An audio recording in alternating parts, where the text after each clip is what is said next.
తెలంగాణలో ఉద్యోగాల రిటైర్మెంట్ ను 61 నుంచి 62 ఏళ్లకు పెంచాలి అంటూ సర్కార్ భావిస్తుందని తెలిసింది. ఇక వయస్సు పెంపు ద్వారా తాత్కాలికంగా ప్రభుత్వానికి భారం తగ్గే అవకాశం ఉన్నట్టు తెలుస్తోంది. ఇక డిఏ, సరెండర్ లీవ్స్, పీఎఫ్ మరియు మెడికల్ బిల్స్ అందలేదు అంటూ కూడా ఇటు ఉద్యోగులు అసంతృప్తిని వ్యక్తం చేస్తున్నారు. ఉద్యోగుల నుంచి ఎలాంటి ప్రతిస్పందనపై కూడా ప్రభుత్వం తర్జనా భర్జన పడుతున్నట్టు కూడా తెలుస్తోంది. ఇదే అంశంపై పూర్తి డీటెయిల్స్ మా ప్రతినిధి సతీష్ అందిస్తారు. చెప్పండి సతీష్, ఇప్పుడు చూస్తే మరి ఇప్పుడు ఉద్యోగులకు కూడా రిటైర్మెంట్ అయితే పొడిగిస్తున్నట్టు తెలుపుతూ ఉన్నారు. దీనిపై మీ దగ్గర పూర్తి డీటెయిల్స్ ఏంటి? అమూల్య, ముఖ్యంగా ఏదైతే రిటైర్మెంట్ ఉద్యోగుల గురించి గత ప్రభుత్వం తీసుకున్న నిర్ణయం, ఏదైతే బీఆర్ఎస్ కేసీఆర్ తీసుకున్న నిర్ణయము పెద్ద ఎత్తున అప్పుడున్న సమయంలో తాత్కాలిక ఉపశమనం జరిగింది. అప్పుడు 58 నుంచి దాదాపు 61కి అంటే 3 సంవత్సరాలు పెంచారు. సో ఈ నేపథ్యంలో దానికి సంబంధించి దాదాపు 9,000 కోట్లు కూడా అంటే ప్రభుత్వానికి ఉపశమనం జరిగింది. ఎందుకంటే వాళ్ళ పెన్షన్స్ కావచ్చు, వాళ్ళకి ఏదైతే రిటైర్మెంట్ తర్వాత లక్షల్లో ఇస్తారు. సో ఆ రిటైర్మెంట్ కి సంబంధించి అవన్నీ కూడా ఉపశమనం జరిగే అవకాశం ఉంటుంది. కానీ ప్రభుత్వం నుంచి దాదాపు ఉద్యోగులకు, గవర్నమెంట్ ఉద్యోగులకు, గవర్నమెంట్ ఆదాయంలో పనిచేసే అన్ని ఉద్యోగులు కూడా దీన్ని పూర్తిగా వ్యతిరేకించారు. ఎందుకంటే ముఖ్యంగా వాళ్ళు సీనియారిటీ పెరగడం, దాదాపు 58 సంవత్సరాలు పైబడడం, వాళ్ళకి ప్లానింగ్స్ ఉంటాయి. అంటే ముఖ్యంగా ఫ్యామిలీలో సో నాకు ఇంత అమౌంట్ వస్తే ఇది చేసుకోవాలి, పిల్లల భవిష్యత్తు కావచ్చు, ఇంకోటి రకరకాల ప్లానింగ్స్ ఉంటాయి. సో ఈ నేపథ్యంలో ఆ గడువు పెంపు విషయంలో గత ప్రభుత్వానికి పెద్ద ఎత్తున షాక్ తగిలింది. ముఖ్యంగా కేసీఆర్ కు తీవ్ర వ్యతిరేకత ప్రభుత్వ ఉద్యోగాల నుంచే మొదలైంది. కానీ ఇప్పుడు సేమ్ అదే ధోరణిలో ఈ ప్రభుత్వం కూడా దాదాపు ఇప్పుడు 61 వరకు ఉంది అమూల్య. 61 నుంచి మరి 60కు 2 పెంచుతారా, లేదంటే 64 అంటే 3 సంవత్సరాలు ఎక్కువ చేస్తారా, 1 సంవత్సరం ఎక్కువ చేస్తారా అనేది ఆలోచనలో చేస్తున్నట్టు విధానం కనబడుతుంది. దానికి సంబంధించి కూడా దాదాపు 800 మంది సగటున ప్రతి నెల రిటైర్మెంట్ అవ్వాల్సి ఉంటది. సో ఇప్పుడు గనక పోస్ట్ పోన్ చేస్తే దాదాపు 8,000 మంది రిటైర్డ్ వీళ్ళంతా కూడా ఉపశమనం కలుగుతుంది. ముఖ్యంగా ఏదైతే 1 సంవత్సరానికే దాదాపు 9,000 కోట్లు ఈ బెనిఫిట్స్ అనేది గవర్నమెంట్ కు ఇదవుతుంది. ఈ 9,000 కోట్లు 1 సంవత్సరానికి బెనిఫిట్ అయినప్పటికీ దాని తర్వాత మళ్ళీ ఏదైతే 3 సంవత్సరాల తర్వాత ఈ రిటైర్మెంట్ కి సంబంధించిన వాళ్ళంతా కూడా పెరుగుతా ఉంటారు. ఎందుకంటే ఈ సంవత్సరం రిటైర్మెంట్ అవ్వాల్సిన వాళ్ళు మళ్ళీ 3 సంవత్సరాల తర్వాత రిటైర్మెంట్ ఉంటారు. దానికి సంబంధించి వెనుక ఉన్న వాళ్ళు కూడా రిటైర్మెంట్ కోసం వాళ్ళు కూడా వెయిట్ చేస్తుంటారు. ఇప్పుడు పదవిని ఇప్పుడు ఎక్స్టెండ్ చేయాలనుకుంటూ ఉన్నారో ఈ అంటే తాత్కాలికంగా ఇప్పుడు 9,000 కోట్లను తప్పించుకోవడానికి ఇలా చేస్తున్నారంటారా? డెఫినెట్ గా గత ప్రభుత్వం చేసినది కూడా అదే. తాత్కాలికంగా అప్పుడు రిటైర్మెంట్ సంబంధించి కూడా దాదాపు 1,000 కోట్లు ఇచ్చే పరిస్థితి లేదు, ప్రభుత్వాన్ని దగ్గర డబ్బులు లేవు.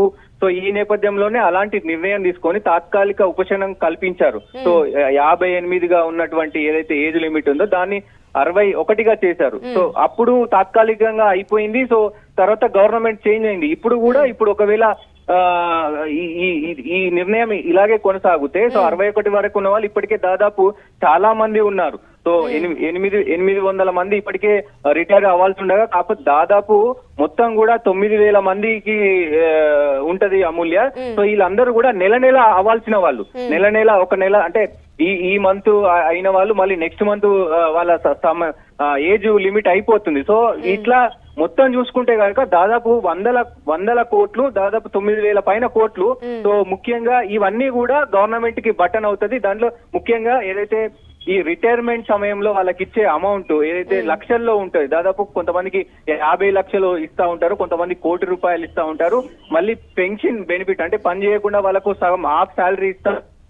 సో ఇవన్నీ కూడా ఇవ్వాల్సిన అవసరం ఉంటది. సో మళ్ళీ కొత్త వాళ్ళకి ఒకవేళ వీళ్ళంతా రిటైర్మెంట్ ఇస్తే గనక సో వీళ్ళ ప్లేస్ లో కొత్త వాళ్ళని తీసుకోవాలి. ఆ కొత్త వాళ్ళకి మళ్ళీ జీతభత్యాలు ఇవ్వాల్సి ఉంటది. ఇదంతా నిర్ణయానికి ఇదంతా ఇక్కడ ఇప్పుడు ప్రస్తుతం ఉన్న గవర్నమెంట్ కూడా డబ్బులు లేవు అని పదే సీఎం రేవంత్ రెడ్డి చెప్పడం, ఇవన్నీ కూడా చూసుకుంటే ఇది ఒకవైపు పెద్ద ఎత్తున ఉద్యోగులకైతే కలిసివేసే విషయం. కానీ గవర్నమెంట్ కి అయితే తాత్కాలిక ఉపశమనం అయితే దొరుకుతుంది. సో ఏదేమైనప్పటికీ మళ్ళీ ఈ నిర్ణయం గనక చేస్తే గనక ప్రభుత్వానికి పెద్ద ఎదురు దెబ్బ తగులుతుంది అనుకోవచ్చు. ఎందుకంటే గతంలో కేసీఆర్ కు తగిలింది, మరి రేవంత్ రెడ్డికి పట్ల కూడా అదే స్వభావం ఉంటుందని చాలా మంది రాజకీయ వర్గాలు అటు ప్రభుత్వ ఉద్యోగులే పెద్ద ఎత్తున దీన్ని విమర్శిస్తున్న పరిస్థితులు కనబడుతున్నాయి అమూల్య. రైట్, మరి ఇప్పుడు పదవీ విరమణ వయస్సు పైన అయితే ఇప్పుడు ఈ వయస్సు పెంపు పైన ఉద్యోగ సంఘాలతో సంప్రదింపులు చేశారంటారా?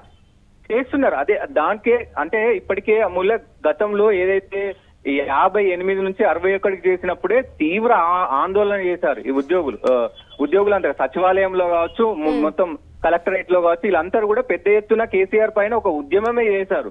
ఇప్పుడున్న పరిస్థితుల్లో మరి రేవంత్ రెడ్డి వాళ్ళకి ఎలా నచ్చ చెప్తారు, సో ఏంటి అనేది చూడాల్సిన అవసరమైంది. ఇప్పటికే ఇది బయటికి పొక్కడంతో దాదాపు ఉద్యోగులంతా కూడా ఒక కార్యాచరణ తీసుకోబోతున్నారు అనేది కూడా చర్చ జరుగుతోంది.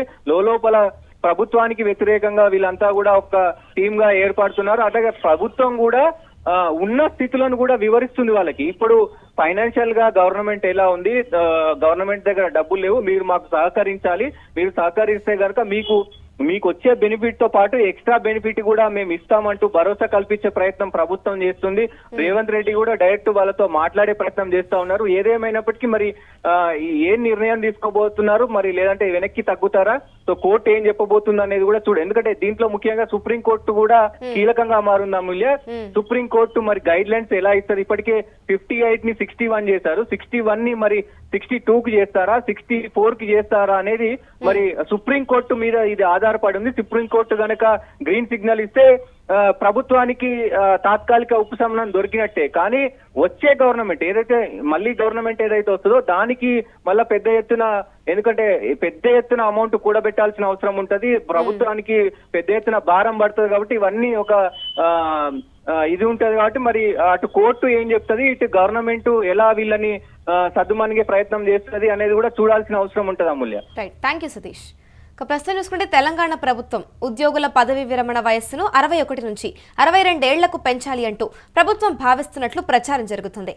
ఆర్థిక వనరుల కొరత కారణంగా సీఎం రేవంత్ ఈ నిర్ణయం తీసుకున్నట్లు సమాచారం వినిపిస్తుంది. ఏడాదికి సుమారుగా 9,000 కోట్ల రిటైర్మెంట్ బెనిఫిట్స్ చెల్లించాల్సి ఉండడంతో వయస్సు పెంపు ద్వారా తాత్కాలికంగా ప్రభుత్వానికి భారం తగ్గుతుంది. అయితే ఇప్పటికే దాదాపుగా 8,000 కోట్లు పెండింగ్ లో ఉండడం, ఉద్యోగుల ఆర్థిక ప్రయోజనాలపై అసంతృప్తి నెలకొనడంతో ఈ పెంపు రాజకీయంగా కూడా ఎలాంటి ప్రభావం చూపుతుందో ప్రభుత్వం మల్లగుల్లల్లా పడుతుంది. ప్రస్తుతం అయితే తెలంగాణ రాష్ట్ర ప్రభుత్వం ఉద్యోగుల పదవీ విరమణ వయస్సు పెంపుకు సిద్ధమైనట్లు ఉద్యోగ వర్గాల్లో ప్రచారం జరుగుతుంది. 1 సంవత్సరం పెంచడంపై తీవ్రంగా సమాలోచనలు జరుపుతున్నట్లుగా కూడా తెలుస్తోంది.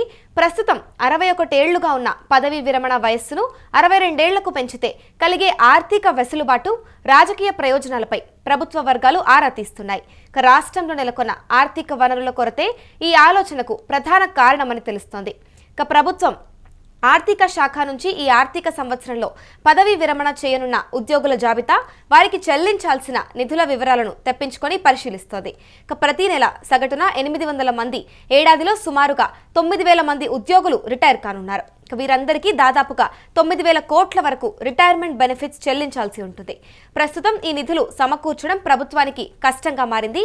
ఒకవేళ పదవి విరమణ వయస్సును పెంచితే 1 ఏడాది పాటు ఈ భారీ మొత్తాన్ని చెల్లించాల్సిన అవసరం ఉండదు. తద్వారా ప్రభుత్వానికి తాత్కాలికంగా 9,000 కోట్ల ఆర్థిక వెసులుబాటు లభిస్తుంది. అయితే ఇది తాత్కాలికంగా ఉపశమనం మాత్రమేనని, ఆ తరువాతి ఏడాది నుంచి యథావిధిగా బెనిఫిట్స్ చెల్లించాల్సి ఉంటుంది అంటూ అధికారులు భావిస్తున్నారు. గత బీఆర్ఎస్ ప్రభుత్వ హయాంలో ఉద్యోగుల పదవీ విరమణ వయస్సును 58 నుంచి 61 ఏళ్లగా పెంచడంతో అప్పట్లో రిటైర్మెంట్ బెనిఫిట్స్ చెల్లింపులో ఇబ్బందులు తలెత్తలేదు.